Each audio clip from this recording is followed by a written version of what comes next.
அதிர்ஷ்டம் ஜோதிட ராசி நேயர்கள் அனைவருக்கும் செந்தில் பாபுவின் வணக்கம். 2024ஆம் ஆண்டிற்கான குரு பயிற்சி பலன்களை பார்க்க போகின்றோம்.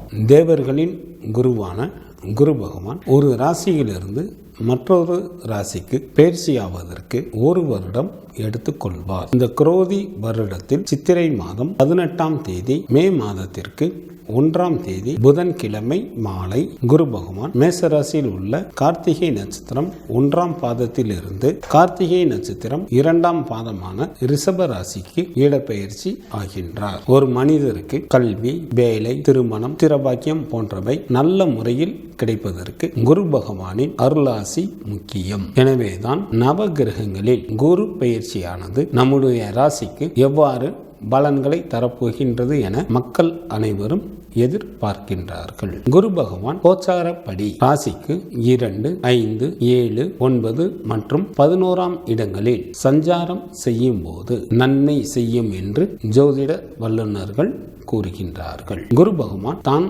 அமர்ந்துள்ள இடத்திலிருந்து ராசிக்கு 5, 7 மற்றும் 9ஆம் இடங்களை பார்வையிடுகின்றார். குரு பகவான் அமர்ந்துள்ள இடத்தை விட பார்க்கின்ற இடங்களுக்கு பலன்கள் அதிகம். குரு பகவான் செல்வத்துக்கு அதிபதி ஆகையால் ஒருவரது வாழ்க்கையில் முன்னேற்றத்திற்கும் வளர்ச்சிக்கும் செல்வம் சேர்வதற்கும் முக்கிய காரணமாக விளங்குகின்றார். இவருக்கு புத்திரகாரகன் என பெயரும் உண்டு. ஒருவருடைய ஜாதகத்தில் புத்திர பிராப்தி உண்டாவதற்கு குரு பலன் குறையாமல் இருப்பது அவசியம். ராசிக்கு 2ஆம் வீட்டில் அமர்ந்துள்ள குரு பகவான் நல்ல பண வரவினை தருகின்றார். ராசிக்கு 5ஆம் இடத்தில் அமர்ந்துள்ள குரு பகவான் தனலாபம், புத்திர பாக்கியம் மற்றும் திரலாபம் போன்றவைகளை தருகின்றார். ராசிக்கு 7ஆம் வீட்டில் அமர்ந்துள்ள குரு பகவான் சமுதாயத்தில் மதிப்பு மற்றும் மரியாதையையும் செல்வாக்கினையும் நல்ல தன வரவையும் உண்டு பண்ணுகின்றார். 9ஆம் வீட்டில்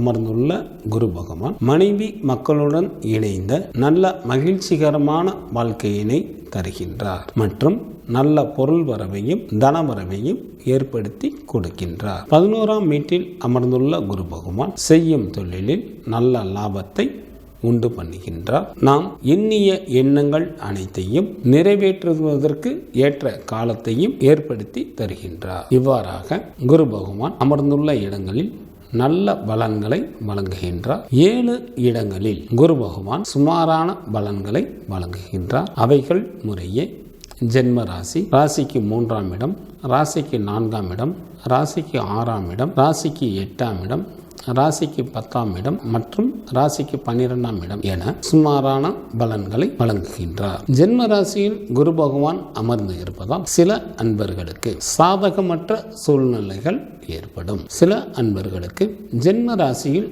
குரு பகவான் வரும்போது வகித்து வரும் பதவிகளையும் இழக்க நேரிடும். விருப்பமில்லாத இடத்திற்கு இடமாற்றமும் உண்டாகும். 3ஆம் வீட்டிற்கு குரு பகவான் வரும்போது உடல் ஆரோக்கியத்தில் கவனம் செலுத்துவது நல்லது. சில அன்பர்களுக்கு வகித்து வரும் பதவிக்கு கூட சில இடையூறுகள் ஏற்படும். மனம் அலைபாய்ந்து கொண்டே இருக்கும். 4ஆம் வீட்டிற்கு வரும் குரு பகவானால் உற்றார் உறவினர்கள் வழியில் சில இன்னல்கள் உண்டாவதற்கு வாய்ப்புகள் உண்டு. சில அன்பர்கள் சூதாட்டம் போன்ற தீய வழிகளில் செல்வதால் நேர்மையான முறையில் சம்பாதிக்கப்பட்ட பொருட்களையும் கூட இழக்க நேரிடும். ராசிக்கு 6ஆம் இடத்திற்கு வரும் குரு பகவானால் சில அன்பர்கள் செய்யாத தவறுக்கும் கூட தண்டனைகளை அனுபவிக்க நேரிடும். உடல் ஆரோக்கியத்தில் கூடுதல் கவனம் செலுத்துவது நல்லது. 8ஆம் வீட்டிற்கு வரும் குரு பகவானால் சில அன்பர்களுக்கு பட்டம், பதவிகள் கூற பறிபோவதற்கும் வாய்ப்புகள் உண்டு. 10ஆம் வீட்டில்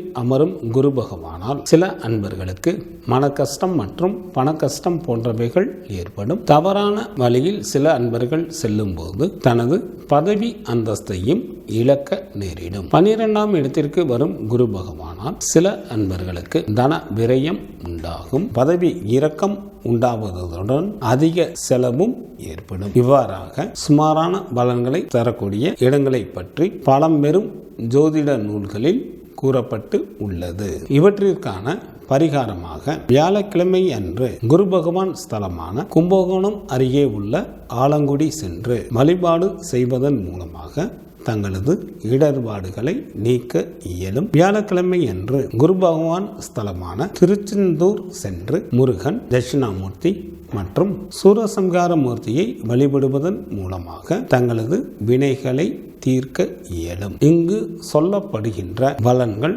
அனைத்தும் பொது பலன்களே. பொது பலன்களான இவற்றில் தங்களது ஜாதகத்தில் நடைபெற்று கொண்டிருக்கின்ற திசா புத்திக்கு ஏற்ப மாற்றங்கள் நிகழும் என்பதையும் நினைவில் வைத்துக் கொள்ளுங்கள். இனி ராசிகளுக்கான பலன்கள்.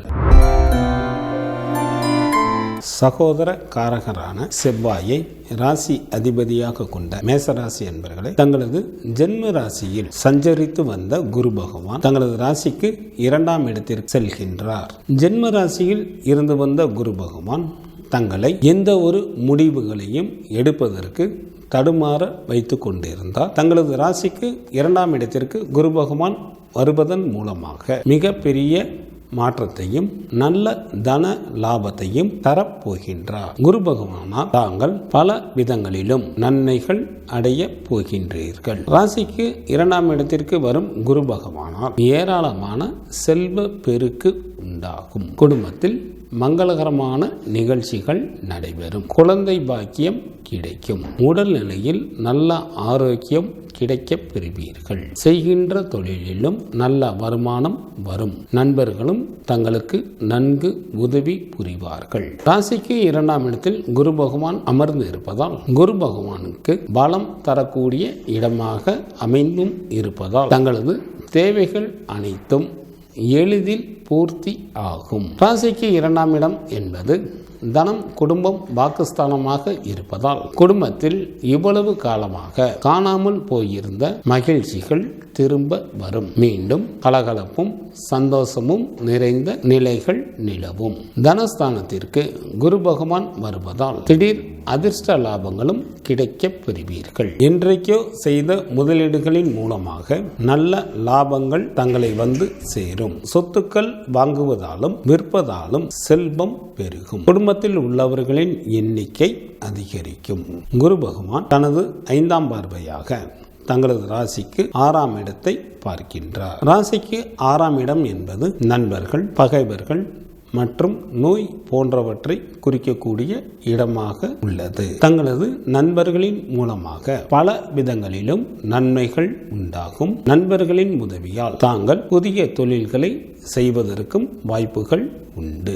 குரு பகவான் தனது 7ஆம் பார்வையாக தங்களது ராசிக்கு 8ஆம் இடத்தை பார்க்கின்றார். ராசிக்கு 8ஆம் இடம் என்பது ஆயுள் ஸ்தானமாக இருப்பதால் இந்த ஆண்டு முழுவதும் தங்களது உடல் ஆரோக்கியம் நல்ல நிலையில் இருக்கும். இத்தனை காலமாக உடல் நிலையில் இருந்து வந்த சிரமங்கள் படிப்படியாக குறையும். நீண்ட காலமாக நோய்களால் அவதிப்பட்டு வந்தவர்களுக்கு நல்ல நிலைமைக்கு வரக்கூடிய காலமாக தற்சமயம் உள்ளது. குரு பகவான் தனது 9ஆம் பார்வையாக தங்களது ராசிக்கு 10ஆம் இடத்தை பார்ப்பதால் வேலை செய்யும் இடத்தில் தங்களுக்கு மதிப்பும் மரியாதையும் அதிகரிக்கும். தாங்கள் போட்ட திட்டங்கள் அனைத்திற்கும் நல்ல அங்கீகாரம் கிடைக்கும்.